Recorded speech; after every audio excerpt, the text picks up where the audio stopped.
বিয়ে করার জন্য কেমন ছেলে আসলে পছন্দ করেন, কালো নাকি ফর্সা? আচ্ছা, কালো ছেলে কেন পছন্দ? কালো ছেলে পছন্দ, এটা কোনো কথা যে কালো পছন্দ করেন ফর্সা? কালো হোক ফর্সা হোক সেটা কিছু না, বাট মানুষটা ভালো হতে হবে। কালো হলেও প্রবলেম না, বাট মানুষ ভালো হতে হবে। এবং তার হাইটটা কেমন হতে হবে? হাইট আমার চেয়ে একটু বেশি, আমার চেয়ে ছোট হলে তো একটু প্রবলেম। সো আমি আমার চেয়ে একটু বেশি হাইটের কাউকে পছন্দ করব। প্রফেশনাল আর ইনকাম ভালো হতে হবে। প্রফেশনাল ইনকাম ভালো হতে হবে, মানে এখন বেকার ছেলে তো বাবা মাও বিয়ে দেবে না, সো বেকার ছেলে তো আমি বিয়ে করবো না।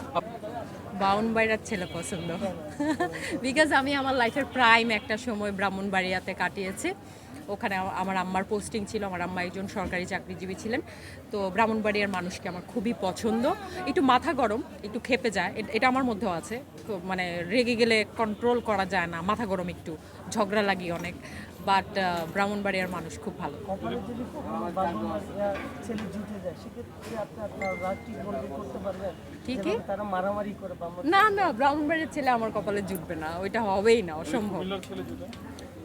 কুমিল্লা জানি না, বাট ব্রাহ্মণবাড়িয়ার কখনোই জুটবে না, অসম্ভব। কোন আল্লাহ যেখানে রাখে, যে কোনো জেলার হতে পারে, সেটা 64 জেলা, আমার কোনো সমস্যা নাই, কিন্তু ব্রাহ্মণবাড়িয়ার মানুষ একটু মাথা গরম। আপু, যে ছেলেকে বিয়ে করে উত্তরবঙ্গের নাকি ছেলেরা খুব ভালো হয় এবং স্ত্রীকে হ্যাঁ, ওদের care করে। আমরা দেখতাম যে ওই এলাকার মানুষজনের একটু থাইরয়েডের প্রবলেম হয়। কি কি নাটোর। নাটোর? আচ্ছা, আমার আমার মনে হয় কি উত্তরবঙ্গের মানুষজন ভালো। আমি যতগুলো মানুষ দেখেছি ওরা খুব সিম্পল, এত মাথা গরম না। যেমন কুমিল্লা, নোয়াখালী, ব্রাহ্মণবাড়িয়া, এরা একটু একটু অ্যাগ্রেসিভ, একটু, আমি নিজেও ওখানে থাকছি, সো আই নো আমার একটু মাথা গরম, এটা বলে নিচ্ছি। সো দেখা যায় যে এই এলাকার মানুষ একটু অন্যরকম, বাট আমি সবাইকে পছন্দ করি।